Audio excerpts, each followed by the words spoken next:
Hi.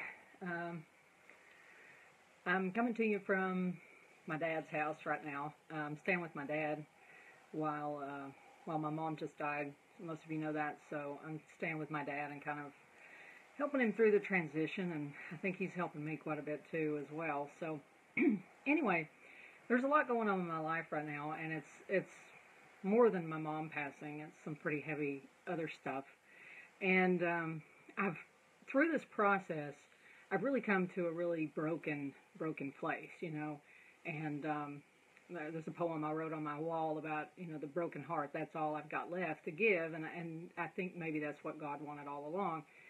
So, as I've been at this place, there's been an understanding come to me that there has been a piece of, I've been on a quest my whole life to figure out, how God works, how people work, how human nature, I'm a student of human nature and understanding how God interacts with people.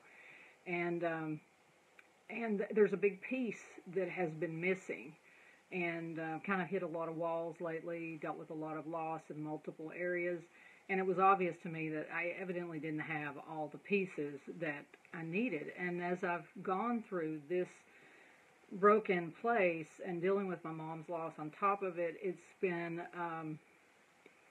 I realized that I never would have found the peace. I feel like I have found the peace. And I don't know that I can articulate it to you really well, but a good friend of mine, Allison Chavez, suggested I get this Kindle book.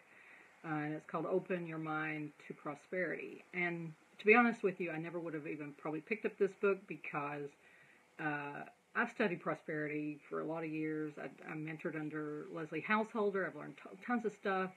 And I really would not have picked up this book in any other way. But Allison's like, you need to read this book. There's affirmations all in it. Do the affirmations every day. And it happened on the day that I was going to buy the book. I was in a really bad place. I was really weighed down. I was in a panicky, fearful place. And all the weight of losing my mom and everything else had come at the same time. But I went ahead and I thought, okay, I'll get the book. I mean, where else do I have to go but up, right? So I got the book and I read about two or three chapters. Actually, chapter 2 was transformational. And what I realized is all the time that I had been visualizing what I wanted and going for things that I wanted, I was not releasing the garbage that was in the way that would have been blocking it. I was hanging on to some old resentments from previous relationships. I was, I was misjudging God on some things because in relation to this one thing that's really got me torn up, is I had a very clear promise from God about what this would be. And it was beautiful. It was amazing. It was the most divine download I have ever had in my life of what this particular situation would be, and the other person that would be involved in that. And so as it looked like I had that, and it was starting to come into fruition, and it was in my hands, and then to have it ripped out of my hands for no apparent reason that makes no sense, that nobody understands why it's ripped out of my hands. My thought was, I must have misunderstood. And then the more I thought, I was like, no, it was so clear. It was unmistakable. I did not misunderstand. And then I thought, well, other people have choices, and that comes into play. And then I thought, no, God knows other people's choices. He knew that going in, what other people were going to choose and what was going to happen in that situation. So that didn't make any sense either. So why give me this just exquisite download of what this particular relationship would be if it was just going to all go to garbage? Okay, so first I felt very betrayed that God had, okay, He's let me down. He tricked me into taking this path, and all these thoughts. I mean, so all of that's garbage stuff. And so as I was thinking about this and going through this book on the releasings, so you release the outcome. You release anybody else involved. You release the past. And I realized a lot of the problems that were coming up were because this person and I had not released the past. We were still hanging on to past garbage, past relationships, past things. And we had not released that. And so when you don't release the old, you don't make a vacuum for the new to come in. So there's nowhere to put what you're trying to create. You're trying to create something, but you've got so much crap in the way that you can't even possibly bring in the good. And so I've been doing these releasings, and anytime I start to feel the anxiety or the fear or whatever, the frustration or the shock or whatever it is start to well up, I just go back to these. I've got all these releasings in a file on my phone, and I just go through and read these things. And here's the deal. Here's what I'm kind of realizing. As I started to release the situation and release everyone involved and everything, I felt very liberated and free. And that day that I started reading the book, by about 2 chapters in, this weight came off of me. This pain in my heart, my stomach, my throat, all of that just went away and was just replaced with this feeling of peace. And then a couple days later, I went back and I was reminded of this download, this promise that I was given, and realized it hadn't been fulfilled. It really hadn't been fulfilled, or this wouldn't be happening. And I realized that promise could not be fulfilled with the people involved in the condition that they were in. The people involved in the condition they were in were still hung up on the past, still frustrated with other people, still resentful about other things. And you can't build a divine love. You can't build something divine out of broken hearts and hanging on to crap.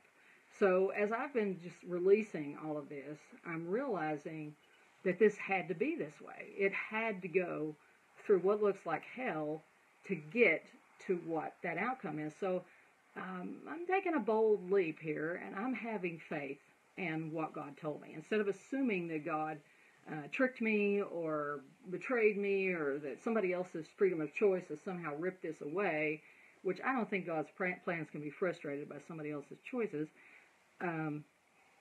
I'm going back to the fact that God is the author and the finisher of this story. And in Hebrews it talks about that, how God is the author and finisher of our faith. And sometimes I think what we do is we take the pen away and we think, okay, yeah, you're writing it, but I don't really like the way you're writing it, so I'm going to get this pen and I'm going to write the story. And as soon as we have the pen and we're trying to write it our way and the way we think it is, out of our place of fear or frustration, or feeling like, oh, it's not happening fast enough, or this doesn't feel the way it ought to feel right now, so I'm going to rip it out. Evidently I was wrong, and God's got this wrong, and I'm going to do it my way. Well, as soon as we do that, we really can, it's really easy for Satan to take that pen and start writing the story. So he starts writing the chapter, and it becomes crap very fast, because Satan's writing the chapter, and it's, it's not going to end up good. So what I have really done consciously is say, you don't get the pen, okay? Take the pen back from Satan. He doesn't get the pen, okay? I'm going to take that pen back, and I'm going to give that pen back to Jesus Christ and let him write the story that he promised he was writing, because he doesn't write tragedies. I don't write tragedies, and God does not write tragedies. So if he promised me something beautiful, there's something beautiful here. And yeah, it's possible that the players could change in the story, but since the players were specified in it, I'm believing for what I was promised, and I'm claiming that promise. And neither men, nor devils, or principalities, or powers can rip the hand, that pen out of the hand of Jesus Christ. He is writing that, and unless I'm stupidly say, give it to me again, then it's going to be fine. So I am releasing. One of the biggest things that I'm releasing is my control over the situation. I'm basically saying, it's yours. I don't know how to fix this. This is beyond me. Nobody can fix this. I mean, no human being can fix this problem. This is something beyond any human intervention. So I'm just saying, I release it. I release the other people involved. I give all that to you. You create the story. You write it how you want. And my only job here at this point is to maintain the vision that he gave me to start with, which was something priceless and amazing, and not something I had never, ever experienced in my life before. So I'm holding on to that, and I'm claiming that in the name of Jesus Christ, and I'm expecting good things to come from that. So I just want to share that with you today, because there may be some things in your life that you feel like God's promised you, and it doesn't look like it's going that way. It looks like junk is happening instead. And I mean, there's plenty of scriptural examples of people who feel like they were led in a certain direction and bad stuff happens, you know. And I don't think, you know, if you're in the bad stuff, it's not the end of the story. We haven't got to the end of the story yet. And really, a hero is only as good as the conflict he faces, the villain that he faces. And in a very real way, I realize the villain I'm facing is not the other people involved. The villain in this story is the adversary. You know, the Satan who wants to destroy something beautiful and peaceful and good and loving and can't stand for anybody to be happy. That is the villain that I'm facing. And that creates an amazing hero. If I can stand up to that, if I can lean on Jesus Christ through that, I will become the hero of my own faith story, the heroine of my faith story, and hopefully the other people involved can do that too. So, anyway, hang on to the promises that God gave you. If they don't look like they're working, if they look like they're turning the garbage, you're not at the end of the story yet. So just keep hanging on. And yeah, God may shuffle the players in the game, but the promise is there. And don't give up. Don't give up faith. Don't let Satan have the pen. Take it away from him. If he's got the pen, take it away and give it back to Jesus Christ. And